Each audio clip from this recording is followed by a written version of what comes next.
Welcome to InFocus from the House of Sports Circle. In this show, we try to bring out the real stories of Indian sports people. जीवन अक्सर हमारे लिए चुनौतियां लेकर आता है, जहां हम में से कुछ लोग उनके आगे झुक जाते हैं, कुछ उन्हें अवसरों में बदलने की कोशिश करते हैं। हमारे देश की स्पोर्ट्स फ्रेटर्निटी को एक ऐसे ही वर्ग का आशीर्वाद है, पैरालंपियंस। और आज हमारे बीच एक ऐसे शख्स है जिन्होंने अपनी अक्षमताओं को पार कर अपनी मेहनत के बलबूते पर हमारे देश को अंतरराष्ट्रीय स्तर पे सम्मानित किया है। हम स्वागत करते हैं Asian para games gold medalist, Arjun पुरस्कार से सम्मानित प्रसिद्ध पैरा स्विमर सुयश जाधव का। Thank you so much. Yes sir. तो सुयश सर, आप सिर्फ 3 साल के थे तभी आपका ये स्विमिंग का सफर शुरू हुआ। तो हमें इस शुरुआत के बारे में बताइए कि कब आपको रियलाइज हुआ कि हाँ, स्विमिंग ही मेरा पैशन है और इसी में मुझे करियर बनाना है। एक्चुअली जब मैं 3-4 साल का था तब से मैं स्विमिंग सीखा। मेरे पापा नेशनल स्विमर थे, लेकिन कई कारण से कंपटीशन में वो पार्टिसिपेट नहीं कर पाए, कंपटीशन कैंसिल हो गया। तो उनका जो अधूरा सपना था वो मैं पूरा करूँ, इसीलिए उन्होंने बचपन में ही स्विमिंग सिखाया। लेकिन बीच में when I was in 6th standard that time मेरे दोनों हाथ को करंट लग गया and I lost my both hands below elbow, you can see. जी। सो उसके बाद मेरे पापा ने मेरे बारे में जो सपना देखा था वो उनको लग गया कि अभी ये कैसे करेगा, what about my career, what about their dreams.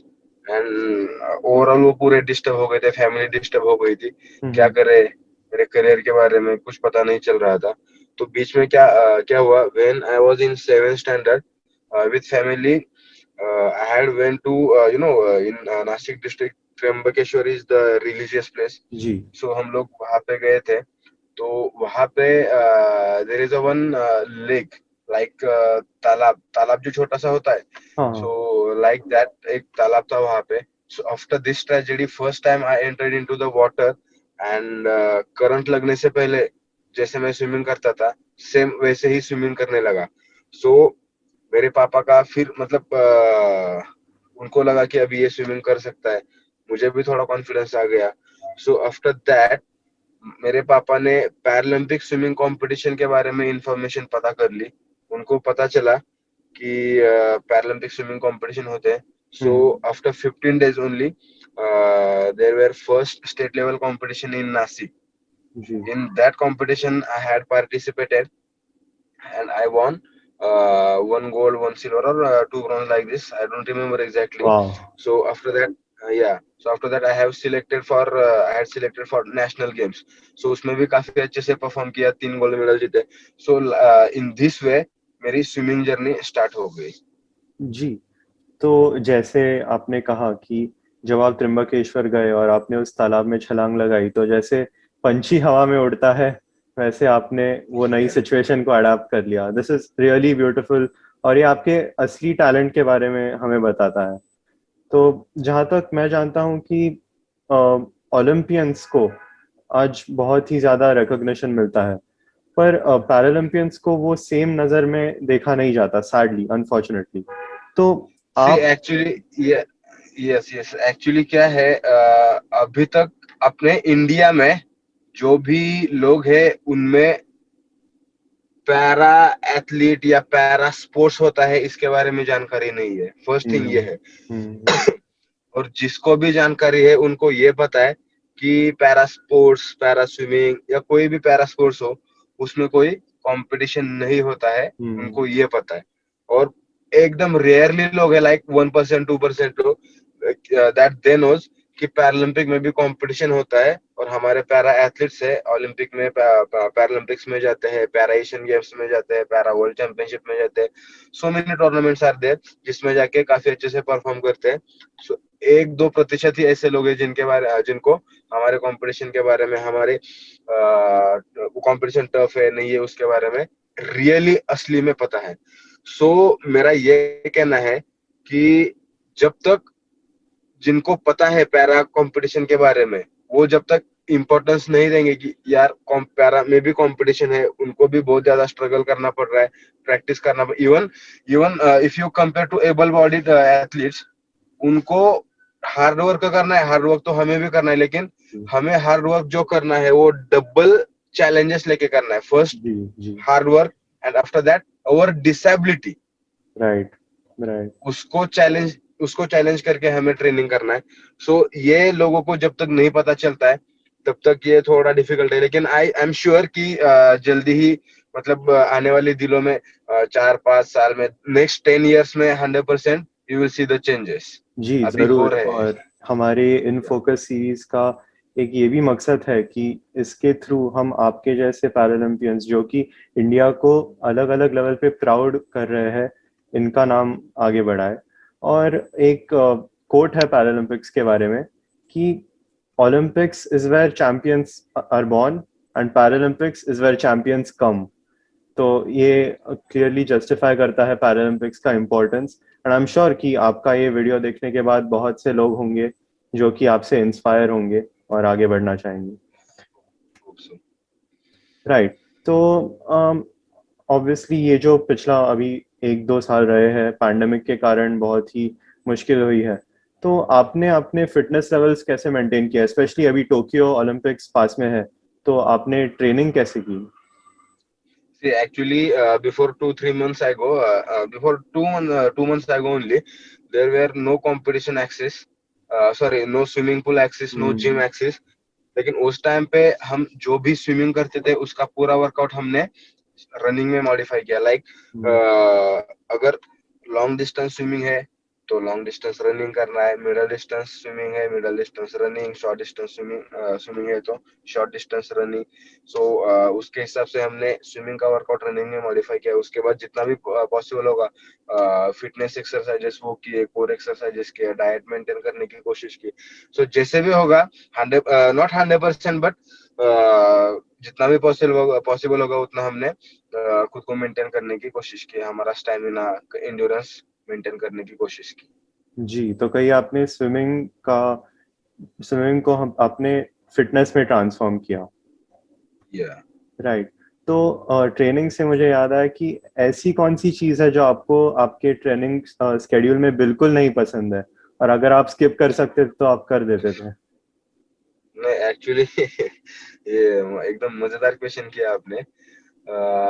कोई भी एथलीट हो और कोई भी स्विमर हो या कोई भी बड़ा एथलीट हो, ट्रेनिंग ट्रेनिंग जो होती है वो हर ट्रेनिंग अगर आपने उसमें मतलब उसके अंदर जाके देखा तो कोई भी चीज इजी नहीं है और कोई भी चीज हार्ड नहीं है. जी. सो कोई भी एथलीट को अगर करना है तो मतलब प्रैक्टिस करनी है तो उनको ऐसे लगता है कि नहीं मुझे ये पसंद नहीं है लेकिन करना है जरूर. तो ऐसे रेयर चीजें हैं जो मुझे पसंद नहीं है. Like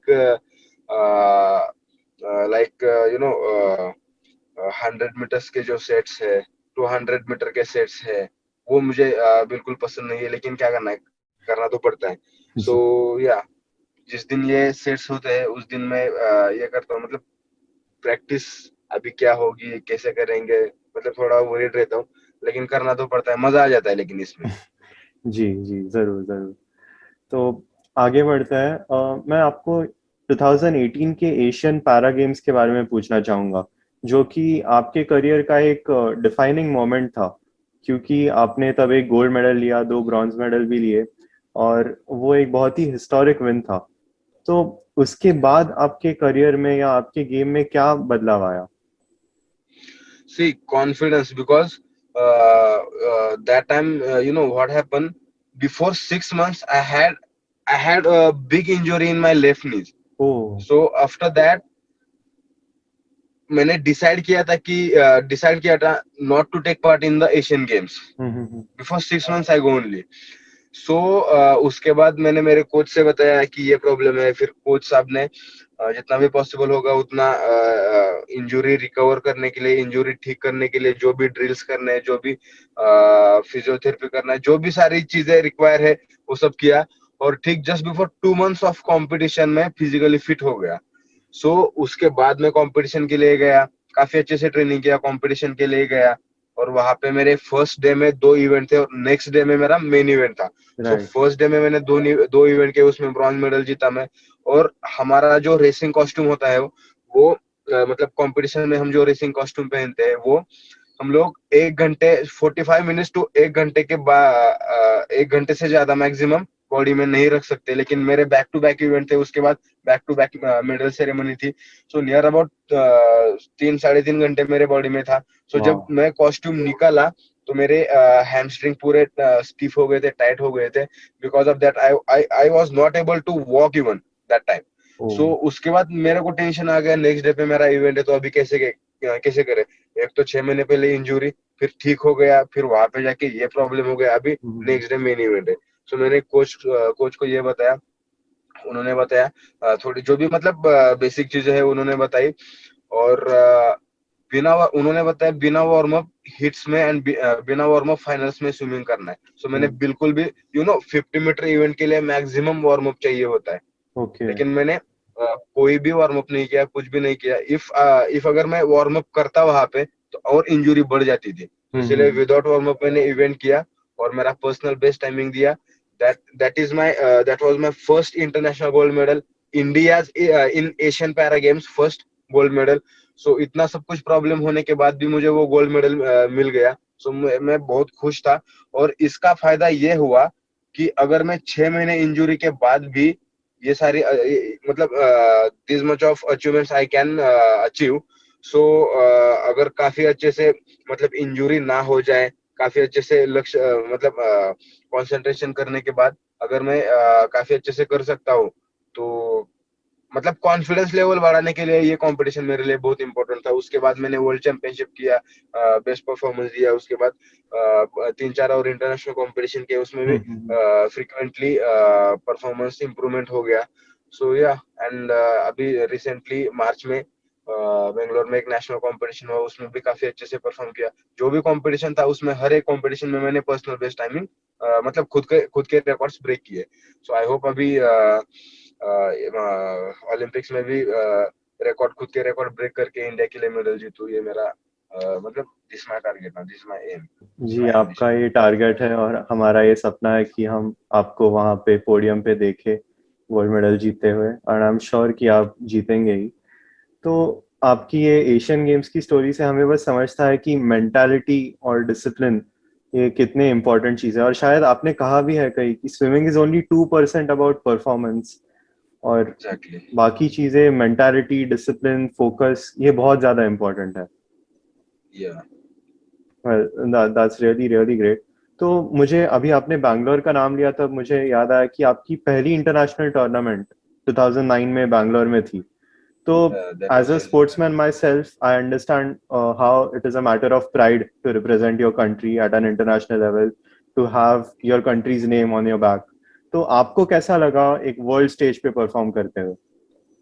See, that was my first international competition. Before that, I was participating only state national right competitions. Right. So हर एक स्टेट नेशनल खिलाड़ी का एक सपना रहता है कि बाबा मैं भी इंटरनेशनल कंपटीशन खेलूं। Hmm. And when you came to know that you are selected in international competition, when you heard this news, सो उस टाइम पे मैं बहुत ज्यादा खुश था कि मैं मुझे have got opportunity to participate in international competition में, बहुत ज्यादा खुश था।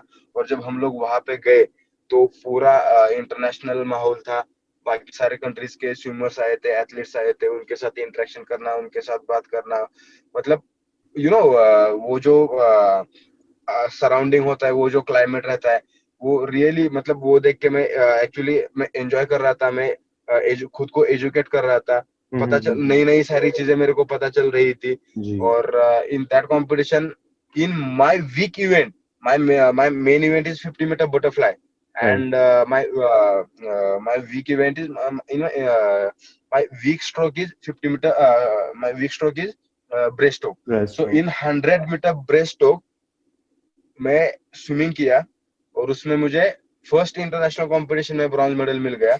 सो मैं बहुत ज्यादा खुश था। हम्म। और ये भी पता चला कि लाइक एशियन गेम मैं अगर इतने कम that time I was training in in rural area, that time I was not in Pune. So in मतलब इतने कम प्रैक्टिस में ही अगर मैं मेरे फर्स्ट इंटरनेशनल कंपटीशन में वीक इवेंट में अगर मेडल जीत सकता हूँ, तो काफी अच्छे से ट्रेनिंग मिलने के बाद मैं और भी कंपटीशन में नेशनल इंटरनेशनल मेडल्स में मेडल जीत सकता हूँ, ये कॉन्फिडेंस मेरे में आ गया। जी, तो आप जब आपके नेटिव टाउन में थे, वहां से आप पुणे में शिफ्ट हुए और वहां पे आपने अघाशे मैम से कोचिंग दी, तो वो एक्सपीरियंस आपके लिए कितना इम्पोर्टेंट था? और from coming from a native town to a city like Pune, आपको क्या क्या बदलाव महसूस हुए? बदलाव इन द सेंस एकदम रूरल, शुरू में तो एकदम नेटिव प्लेस में था, रूरल एरिया में था, तो पता नहीं था कि सिटी का मतलब क्लाइमेट कैसा रहता है, लोगों का हम्म। बात करने का तरीका कैसा रहता है, एकदम पूरा नया था। जब मैं फर्स्ट टाइम पुणे में आ गया तो एकदम it was new city for me. जी। सो उस टाइम पे सबके साथ रिएक्ट करना, सबके साथ कम्युनिकेट करना, बात करना, ये सारी चीजें मुझे पता चल गई। और उसके बाद घर से अकेला आ गया था, अकेला हॉस्टल पे रहना, ये सारी चीजों को फेस कर रहा था। इन इन ऑल दिस थिंग्स मेरे को मतलब अभी कैसे बताऊं आपको कि मतलब मैं खुद को एजुकेट कर रहा था कि बाबा अपने लाइफ में अकेले अकेले में कैसे रहना चाहिए, रिस्पॉन्सिबिलिटी कैसे होती है, जिम्मेदारी कैसे होती है, उसको कैसे संभालना पड़ता है, ये सारी चीजें मैं जब पुणे में आ गया तब ये पूरा सीख रहा था मैं। जी, दैट्स ग्रेट। तो आप एक कांस्टेंट लर्नर हो, क्योंकि आपने एजुकेट करना ये शब्द बहुत बार यूज किया है, तो आप सीखते रहते हो। और and that's something all of us should learn from you. तो मुझे बस आपके बारे में ये पूछना था कि आपके पिताजी आपके पहले कोच थे, और उनका सपना पूरा करने के लिए आपने स्विमिंग करना शुरू किया। तो ऐसी एक कौन सी चीज है जो आप अपने पिताजी से सीखे हो? उन्होंने ये बताया कि तुम्हें कोई भी प्रॉब्लम हो फिर भी पीछे नहीं रहना है। You don't think that you are differently able person, you are just normal person. And उन्होंने लाइक दैट ओनली उन्होंने मुझे ट्रीट किया कि बाबा अगर जहाँ पे मेरी गलती होती तो उन्होंने मुझे पनिशमेंट भी दी, जहाँ पे मैं अच्छा करता उन्होंने अप्रिशिएट भी किया। और उन्होंने एक चीज बताया, कुछ भी हो जाए पेशेंस रखो और हार्ड वर्क करो, इतना हार्ड वर्क करो कि बाबा सक्सेस तुम्हें मिल ही जाएगा। मतलब मेरे घर में, मतलब मैं थोड़ा आपको डिटेल्स में थोड़ा बताता हूँ। जी जी। मेरे पापा, मेरे कजिन, मेरे अंकल, ये जो है पूरा स्पोर्ट्स बैकग्राउंड है इनका। ओके। सो हमारे ब्लड में जो है वो एकदम स्ट्रगल करके कोई भी चीज अगर पानी है तो स्ट्रगल करके पानी है। तो उन्होंने मुझे यही मैसेज दिया, ये बार बार उन्होंने मुझे यही बताया, कुछ भी करना है बहुत हार्ड वर्क करना पड़ेगा, बहुत स्ट्रगल करना पड़ेगा। So I think so this is one of the best message और one of the best thing मेरे पापा से मैंने सीखी है, उन्होंने मुझे ये बताया है। जी, और ये सिर्फ स्पोर्ट्स में ही नहीं, बल्कि जिंदगी में कभी भी हमें ये काम आ सकते हैं, ऐसे ये लेसन्स आपके पापा ने दिया है। राइट। तो आपके माता पिता का आपके ऑब्वियसली करियर में बहुत कंट्रीब्यूशन रहा है, पर उनके अलावा ऐसे कौन लोग रहे हैं जिन्होंने आपके करियर में बहुत जिनका आपके करियर पर बहुत ज्यादा इम्पैक्ट हुआ है? मेरे मम्मी पापा के बाद मेरे दो सिस्टर्स है, उसके बाद मेरे कोचेस है लाइक राजू पालकर, कल्पना आगाशे, अशोक देश पांडे। उसके बाद बेंगलोर के कोच है प्रदीप कुमार सर है। उसके बाद अभिजीत तांबे है, अभिजीत गर्ग है, सोजस गोड्स है, ये सारे इन्होंने मुझे ट्रेन किया। और अभी जो मेरे करंट कोच है तपन कुमार पानीग्राही, वो भी हम्म। काफी अच्छे से, और इन्होंने मुझे कोचिंग किया, अभी भी कर रहे थे पानीग्राही सर। और फाइनेंशियली मुझे बालेवाड़ी स्टेडियम ने किया, इन the sense government of Maharashtra ने बहुत हेल्प किया, जी। स्पोर्ट्स अथॉरिटी ऑफ इंडिया ने बहुत हेल्प किया, उसके बाद पैरालंपिक कमेटी ऑफ इंडिया, उसके हम्म। बाद गो स्पोर्ट्स फाउंडेशन एक राइट। या लीला वो एक गोपीचंद है, जी का उन्होंने फाउंडेशन है। या तो उन्होंने भी मुझे वो भी मुझे पर ईयर स्कॉलरशिप देते हैं। सो या इन लोगों ने मुझे काफी अच्छे से हेल्प किया। और बाकी जो मेरे दोस्त है, मेरे फ्रेंड्स है, जो काफी अच्छे से उन्होंने मुझे मोरली सपोर्ट किया। सो या ये सारी जी। हेल्प किया। तो मैं ये पूछना चाहूंगा कि ऐसा एक कौन सा एथलीट है जिसे जिससे आप इंस्पायर होते हो, और जिसे देख के आपको लगता है कि हाँ, तो आपको इसके जैसा बनना है? Michael Phelps. The legendary swimmer Michael Phelps. उसके या बारे में आपको क्या एक अच्छी चीज लगती है? सी कंसिस्टेंसी, उनकी जो कंसिस्टेंसी है वो सबसे बढ़िया है।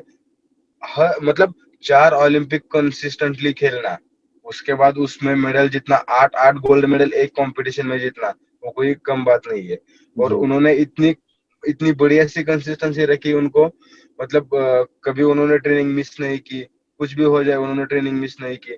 सो हम्म। यू नो ये सारी चीजें बहुत मैटर करती है। हम जैसे खिलाड़ी हैं उनको बहुत सारी ये सारी चीजें बहुत मैटर करती है, क्योंकि खिलाड़ी तो सब है लेकिन कंसिस्टेंसी बहुत खिलाड़ी में नहीं होती है। जिनके पास कंसिस्टेंसी है वही आगे जाता है। हार्ड वर्क करना पड़ता है, स्मार्ट वर्क करना पड़ता है, और उनका पैशन, माइकल फेल्प्स का पैशन, ये सारी चीजें अमेजिंग। मतलब I can't tell you in words, really it's very amazing. Really, Michael Phelps has been an incredible swimmer और एक वर्ल्ड लेवल पे वो एक स्पोर्ट्स आइकन है. So that's really great. और एक ऐसा स्पोर्ट जो आपको पसंद है अदर देन स्विमिंग? वैसे तो मुझे रनिंग भी पसंद है, जिम पसंद है, या क्रिकेट पसंद था लेकिन अभी कर नहीं सकता। लेकिन स्विमिंग के अलावा मैंने रनिंग में भी कंपटीशन में पार्टिसिपेट किया है, उसमें भी स्टेट लेवल तक मेडल जीते हैं। सो या I like running. That's great. That's great. एक आखिरी सवाल मैं आपको पूछना चाहूँगा टोक्यो ओलंपिक्स के बारे में है कि रियो 2016 में आपने बेहतरीन प्रदर्शन किया, तो रियो 2016 और टोक्यो 2020 के सुयश यादव में ऐसा क्या फर्क है? उस टाइम पे मैच्योरिटी लेवल कम थी, उस टाइम पे प्रैक्टिस तो अच्छी चल रही थी, लेकिन कोई भी चीज के बारे में जो इन्फॉर्मेशन थी वो बहुत कम थी। अभी खुद को इतनी सारी, मतलब I am not the legend, और मुझे इतनी सारी बातें पता नहीं है, लेकिन compare to that time how I was and now how I am, so काफी सारी इंफॉर्मेशन पता की है, खुद को एजुकेट किया है, और या that is the difference, that is the changes तब में That's और मेरे में है। या that's phenomenal. और पिछले 3 सालों में आपका एक अपवर्ड राइज रहा है करियर में, और मैं ट्रैक करते आ रहा हूँ कि आपने अलग अलग कॉम्पिटिशन्स में बहुत ही ज़्यादा अच्छा प्रदर्शन किया है. And you've made India proud and made Maharashtra proud. I belong to Maharashtra myself, so it's a moment of pride for me. And I hope that Tokyo Olympics में आप बहुत अच्छा परफॉर्म करते हो, and I wish you really well for the same. And thank you, it thank you so has much. been a pleasure talking to you. तो आपके कोई leaving remarks? Sorry. आपके कोई आखिरी रिमार्क्स फॉर द ऑडियंस या कोई swimmers जो आपको देख रहे हैं? See, I would like to give a message on the occasion of Olympic Day. Uh, आपने कहीं पढ़ा भी, आपने कहीं देखा होगा या कहीं पढ़ा होगा, अब अगर आपने मेरे बारे में कुछ भी मतलब पता किया है, तो हर बार मैंने एक ही चीज फ्रिक्वेंटली बताई है कि don't think what you don't have, think of what you have हाँ एंड वर्क ऑन इट, जी definitely you will get what do you want. So जी अपने पास जो नहीं है उसके बारे में, अगर मेरे पास हाथ नहीं है उसके बारे में सोचता रहता था मैं, तो शायद मैं आज यहाँ पे नहीं पहुंच पाता। लेकिन हाथ नहीं है तो फिर भी मैं अच्छे से स्विमिंग कर सकता हूँ, पढ़ाई अच्छे से कर सकता हूँ, मैं पढ़ाई में भी काफी अच्छा था, तो मैंने उस पे फोकस किया और प्रैक्टिस किया, हार्ड वर्क किया, उसकी वजह से मैं यहाँ पे आ गया। सो मैं लोगों को यही कहना चाहता हूँ बस। जी, एक बहुत ही इम्पोर्टेंट लेसन है. एंड मैंने आज पर्सनली आपसे बहुत कुछ सीखा, and that's a really great experience for me, so thank you so much. Thank you, thank you. Suyash para swimming की S7 श्रेणी में तैरते हैं और हमारे टोक्यो पैरालंपिक के कंटिजेंट का हिस्सा वो मेडल की उम्मीद है. अपनी कमजोरियों को दूर करने और जीवन में सफल होने के लिए बहुत साहस चाहिए. आखिरकार इससे कोई फर्क नहीं पड़ता कि अपने पास क्या नहीं है, केवल एक ही चीज मायने रखती है कि अपने पास क्या है और आप इसका उपयोग कैसे करते हैं. So thank you. Thank you, thank you.